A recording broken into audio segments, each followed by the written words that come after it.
Sebelum Raden Kian Santang berangkat menemui Ali, kakek itu menyuruhnya bersemedi dulu di ujung kulon atau ujung barat Pasundan dan berganti nama menjadi Galantrang Setra.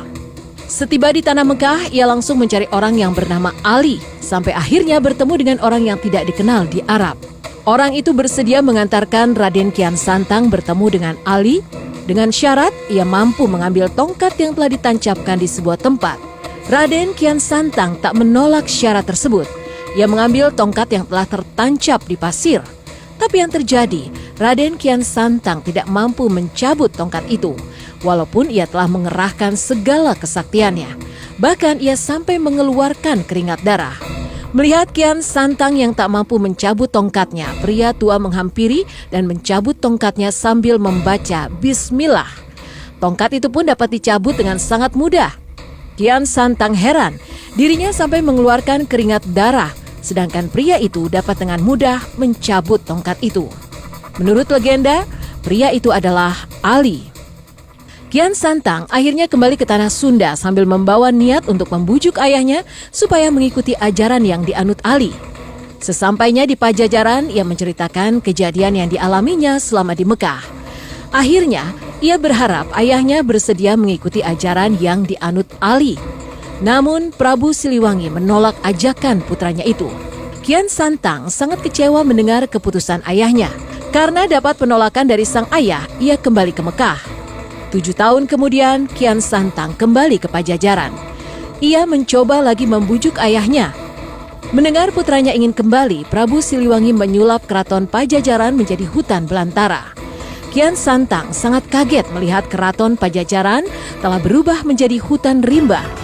Dalam hatinya ia yakin, ia tidak mungkin salah. Di tempat itulah keraton berdiri. Setelah mencari ke sana kemari, akhirnya ia menemukan ayahnya dan para pengawalnya keluar dari hutan. Dengan nada hormat, Raden Kian Santang berkata pada ayahnya, "Mengapa ayahanda tinggal di hutan? Padahal ayahanda adalah seorang raja." Lalu Raden Kian Santang menanyakan apakah pantas seorang raja tinggal di hutan dan tetap mengajak untuk kembali ke keraton. Mendengar pertanyaan putranya, Prabu Siliwangi balik bertanya, apa yang pantas tinggal di hutan? Raden Kian Santang pun menjawab, yang pantas tinggal di hutan adalah harimau.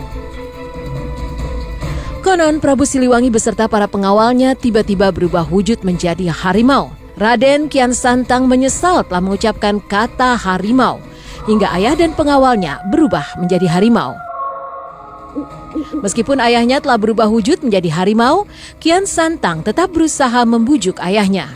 Namun harimau-harimau itu tidak mau mendengarkan ajakan Kian Santang. Mereka lari ke daerah selatan yang kini termasuk wilayah Garut. Raden Kian Santang berusaha mencegah, namun usahanya gagal. Harimau-harimau itu masuk ke dalam goa yang kini dikenal dengan nama Goa Sancang yang terletak di Luwing, Sancang, Kabupaten Garut.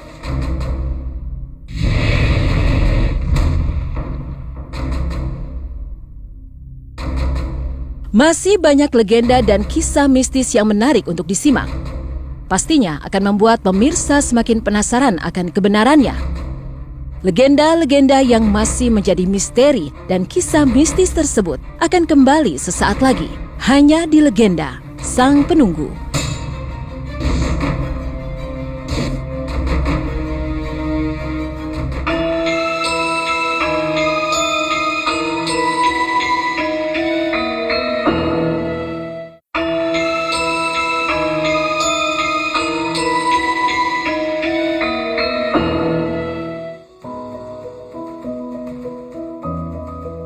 Salah satu gunung asal Jawa Barat yang dikenal dengan panoramanya yang